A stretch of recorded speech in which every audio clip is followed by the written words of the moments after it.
क्या आप कल्पना कर सकते हैं एक ऐसे दिव्य लोक की जहाँ जरा यानी बुढ़ापा कभी द्वार नहीं खटखटाता। वो है बैकुंठ, जहाँ समय की गति थम जाती है, जहाँ शरीर मिट्टी के नहीं अपितु करोड़ों सूर्यों की तेजोमय आभा से देदीप्यमान होते हैं। एक ऐसा रहस्यमयी धाम जहाँ प्रेम देह के आकर्षण और लिंग भेद की सीमाओं से परे एक विशुद्ध आत्मिक मिलन है। और तनिक विचार कीजिए उस अद्भुत क्षण का, जब इस नश्वर संसार को छोड़ते ही आपका राजसी स्वागत करने आकाश मार्ग से उतरते हैं स्वयं देवदूतों के दिव्य पुष्पक विमान, मृत्युलोक से परमधाम तक की इस अनदेखी और अलौकिक यात्रा के साक्षी बने। परमधाम की यात्रा, महास्वागत और अनंत यौवन। भाग 3, काल विजयी यौवन और विमानारोहण। नश्वरता से परे दिव्यता के संग अनंत कोटि ब्रह्मांड नायक भगवान श्री हरि के चरणों में नमन करते हुए हम उस जीवात्मा की यात्रा का वर्णन आगे बढ़ाते हैं। अब तक वह जीवात्मा विरजा नदी में स्नान कर त्रिगुणों सत्व रज तम से मुक्त हो चुकी है। उसे चतुर्भुज रूप प्राप्त हो चुका है। अब उसके समक्ष दो अद्भुत रहस्य प्रकट होते हैं, एक उसके स्वयं के शरीर का नित्य यौवन और दूसरा परमपिता के घर लौटने पर होने वाला भव्य स्वागत। नित्य यौवन, अजर अमर और ओजस्वी काया, न जायते मृते वा कदाचिन, माइनस न जन्म न मृत्यु न बुढ़ापा। हे हरिभक्त, इस मृत्युलोक पृथ्वी का सबसे क्रूर सत्य है काल, समय। काल यहाँ किसी को नहीं छोड़ता। एक सुंदर बालक जन्म लेता है, युवा होता है और फिर देखते ही देखते उसकी त्वचा ढीली पड़ने लगती है, आंखों की ज्योति धुंधली हो जाती है और शरीर रोगों का घर बन जाता है। यह जरा बुढ़ापा उस श्राप की भांति है जिससे यहाँ कोई नहीं बच सकता। किंतु वैकुंठ धाम की महिमा का गुणगान शेषनाग भी अपनी 1000 जीवाओं से नहीं कर सकते। वहाँ काल का प्रवेश तो है पर दंश नहीं। वहाँ समय विनाश नहीं करता, केवल लीला करता है। 16 वर्ष की नित्य अवस्था किशोर वपु।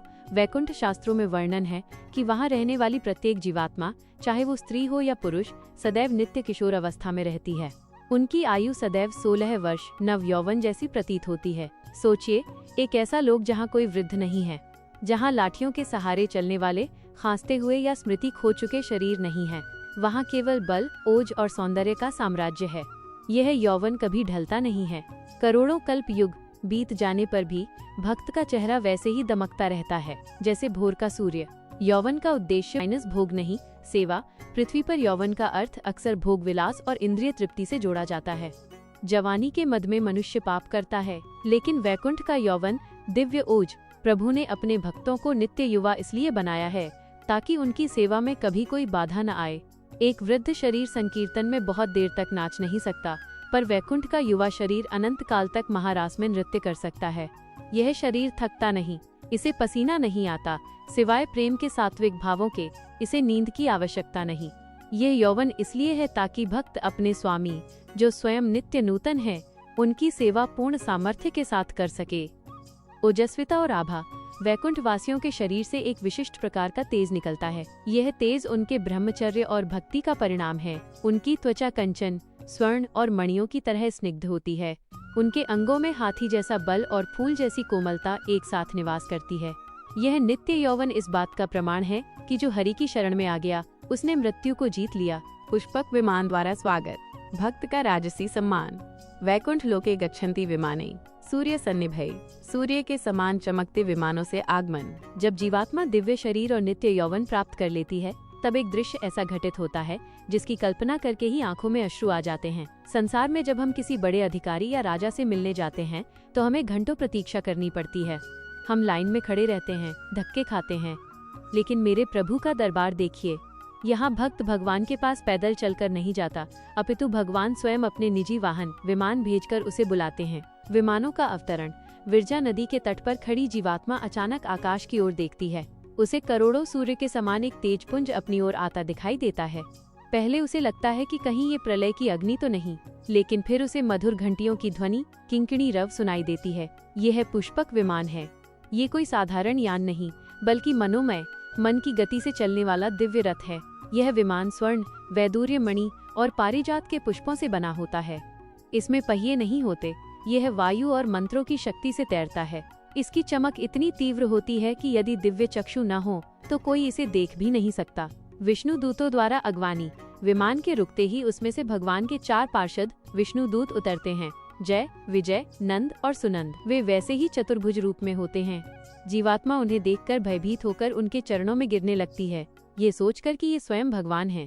लेकिन वे पार्षद उसे उठाकर गले लगा लेते हैं। वे कहते हैं, तारांकन, हे पुण्यात्मा, भयभीत न हो, हम तो तुम्हारे दास हैं। तुम्हारे प्रभु त्रिभुवन के स्वामी श्री लक्ष्मी नारायण तुम्हारी प्रतीक्षा कर रहे हैं। आओ, इस विमान में विराजो। अहो भाग्य, जिस जीव को पृथ्वी पर कोई पानी के लिए भी नहीं पूछता था, आज उसका स्वागत देवदूत कर रहे हैं।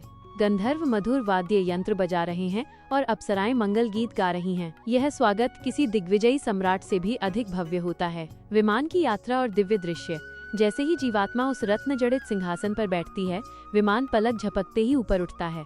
विमान की खिड़कियों वातायन से नीचे झांकने पर जीवात्मा को वैकुंठ का विहंगम दृश्य दिखाई देता है। नीचे सोने की सड़कें बिछी हैं, कल्प वृक्षों के वन लहलहा रहे हैं, जहां हर वृक्ष पर रत्नों जैसे फल लटके हैं। सरोवरों में सोने के कमल खिले हैं। लाखों करोड़ों विमान आकाश में उड़ रहे हैं, जो अन्य मुक्त आत्माओं को ला रहे हैं। यह विमान यात्रा केवल एक सफर नहीं, बल्कि जीवात्मा के सम्मान का उद्घोष है। आकाशवाणी होती है कि तारांकन देखो, एक और भटका हुआ राही अपने घर लौट आया है। कृतज्ञता के अश्रु। विमान में बैठी जीवात्मा अपने बीते हुए जन्मों को याद करती है। कितने कष्ट सहे, कितना रोई, अपनों ने कितना ठुकराया, और आज ये राजसी ठाठ उसका गला भर आता है। वो मन ही मन कहती है, तारांकन, हे नाथ, मैं तो पापों की गठरी थी, तुमने मुझे सिर का ताज बना दिया। तेरी करुणा का कोई पार नहीं। नित्य यौवन पाकर और दिव्य विमान में बैठकर जब भक्त वैकुंठ के मुख्य द्वार गोपुर की ओर बढ़ता है, तो उसका हृदय प्रेम से इतना भर जाता है कि उसे अपनी सुध नहीं रहती। अब बस कुछ ही क्षणों की दूरी है और उसके सामने होंगे शंख, चक्र, गदा, पद्मधारी, पीताम्बर पहने मन मन मुस्कुराते हुए श्रीहरि। भाग 4। तेजोमय आभा और काम विजय। जड़ता का अंत, चैतन्य का उदय। हे हरि चरणों के अभिलाषी, उस जीवात्मा की यात्रा अब अपने चरम की ओर बढ़ रही है। उसने विरजा स्नान कर लिया है, चतुर्भुज रूप पा लिया है और नित्य यौवन से मंडित होकर पुष्पक विमान में विराजमान है। किंतु अभी भी उसके रूपांतरण के कुछ अध्याय शेष हैं। तेजोमय आभा, स्वयं प्रकाशित अस्तित्व, यथा सूर्यस्य प्रभा, सूर्य के समान दीप्तिमान। इस नश्वर संसार में हमें प्रकाश के लिए बाह्य साधनों की आवश्यकता होती है। दिन में सूर्य, रात में चंद्रमा और घर में दीपक या विद्युत। यहाँ का शरीर मिट्टी, पंचतत्व का बना है, इसलिए ये अपारदर्शी है, इसमें से प्रकाश नहीं निकल सकता। यह शरीर स्वयं अंधकारमय है, किंतु बैकुंठ में स्थिति सर्वथा भिन्न है। करोड़ सूर्य समप्रभा। बैकुंठ में प्राप्त होने वाला वो सच्चिदानंद शरीर केवल मांस मज्जा का नहीं, अपितु ज्योतिर्मय तत्वों का बना होता है। शास्त्रों में वर्णन है कि एक एक मुक्त आत्मा के शरीर से इतना तीव्र प्रकाश निकलता है, मानो आकाश में सैकड़ों सूर्य एक साथ उदित हो गए हों। ये आभा औरा इतनी प्रखर होती है कि यदि चर्म चक्षुओं भौतिक आंखों से इसे देखा जाए तो दृष्टि ही समाप्त हो जाए। किंतु बैकुंठ में सभी के नेत्र दिव्य होते हैं, इसलिए ये तेज उन्हें चुभता नहीं, बल्कि शीतलता प्रदान करता है। प्रश्न उठता है कि यह प्रकाश आता कहाँ से है? यह प्रकाश जीवात्मा का अपना नहीं, अपितु उसके हृदय में बैठे परमात्मा का प्रतिबिंब है। जैसे लोहे का गोला अग्नि में तपकर स्वयं अग्नि जैसा लाल और प्रकाशमान हो जाता है, वैसे ही निरंतर हरि स्मरण और भक्ति की अग्नि में तपकर जीवात्मा ब्रह्म तेज से भर जाती है। उसकी त्वचा से स्वर्णिम, नीली और श्वेत रश्मियां किरणें निकलती रहती हैं। यह आभा उसके चारों ओर एक दिव्य सुरक्षा कवच हैलो का निर्माण करती है। परछाई रहित देह। एक अद्भुत रहस्य ये भी है कि बैकुंठ में किसी की परछाई, शैडो नहीं बनती। संसार में परछाई तब बनती है जब कोई ठोस वस्तु प्रकाश को रोकती है। चूँकि बैकुंठ का शरीर स्वयं प्रकाश स्वरूप है और पूर्णतः पारदर्शी, ट्रांसपेरेंट चेतना से बना है, इसलिए वहाँ अंधकार या छाया का कोई स्थान नहीं है। वहाँ सर्वत्र प्रकाश ही प्रकाश है, भीतर भी और बाहर भी। 10 दिशाओं का प्रज्वलन। जब वो जीवात्मा पुष्पक विमान से उतरकर बैकुंठ के प्रांगण में चलती है, तो उसकी देह की कांति से 10 दिशाएं जगमगा उठती हैं। वहाँ मार्ग में दीपक जलाने की आवश्यकता नहीं होती। भक्त स्वयं जहाँ जाता है वहाँ उजियारा हो जाता है। ये तेजोमय आभा इस बात का प्रतीक है कि अज्ञान का तमस, अंधेरा अब सदा के लिए मिट चुका है। लिंग भेद से परे, विशुद्ध आत्मिक प्रेम का साम्राज्य। ना स्त्री ना पुमान, देह दृष्टि का विलोपन। हे साधक, इस मृत्युलोक के समस्त दुखों, झगड़ों और बंधनों की जड़ क्या है? वो है देह अभिमान और लिंग भेद। यहाँ हम स्वयं को स्त्री या पुरुष मानकर जीते हैं। इसी भेद से काम, वासना, आकर्षण, मोह और अंततः पीड़ा का जन्म होता है। स्त्री पुरुष को भोगना चाहती है और पुरुष स्त्री को। यह आकर्षण ही जन्म मृत्यु के चक्र का कारण है। किंतु बैकुंठ धाम काम गंधहीना है। वहाँ वासना की गंध भी नहीं है। देह दृष्टि का लोप। बैकुंठ में प्रवेश करते ही जीवात्मा की दृष्टि बदल जाती है।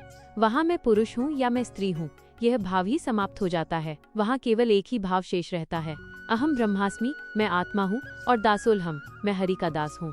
वहाँ के निवासी एक दूसरे को हाड़ मांस के शरीर के रूप में नहीं देखते, वे एक दूसरे में केवल श्री हरि के अंश का दर्शन करते हैं। जब दृष्टि में ही विकार न हो तो आकर्षण कैसे होगा? काम नहीं, केवल प्रेम। संसार में जिसे हम प्रेम कहते हैं वो वास्तव में व्यापार है जो देह की भूख पर टिका है, लेकिन बैकुंठ में विशुद्ध प्रेम, प्रेमानंद बहता है। वहाँ गोप गोपियाँ, भक्त पार्षद सब एक साथ रहते हैं, नृत्य करते हैं, गले मिलते हैं, किंतु उनके मन में रत्ती भर भी विकार या काम वासना उत्पन्न नहीं होती। उनका प्रेम आत्मिक है। जैसे एक अबोध शिशु अपनी माँ से या अपने सखा से निश्चल प्रेम करता है, वैसे ही वहाँ सभी आत्माएं एक दूसरे से प्रेम करती हैं। वहाँ का आकर्षण एक दूसरे की ओर नहीं बल्कि केंद्र की ओर होता है, और वो केंद्र हैं श्री राधा कृष्ण या श्री लक्ष्मी नारायण। भक्ति सिद्धांत कहता है कि इस समस्त सृष्टि में पुरुष भोक्तापति केवल एक ही है, वो है परम ब्रह्म परमात्मा। बाकी समस्त जीवात्माएं, चाहे वे शरीर से नर हो या नारी, उनकी प्रकृति शक्ति भार्या हैं। बैकुंठ में ये सत्य पूर्ण रूप से प्रकट हो जाता है। वहाँ हर आत्मा स्वयं को हरि की प्रेयसी या सखी या दास मानती है।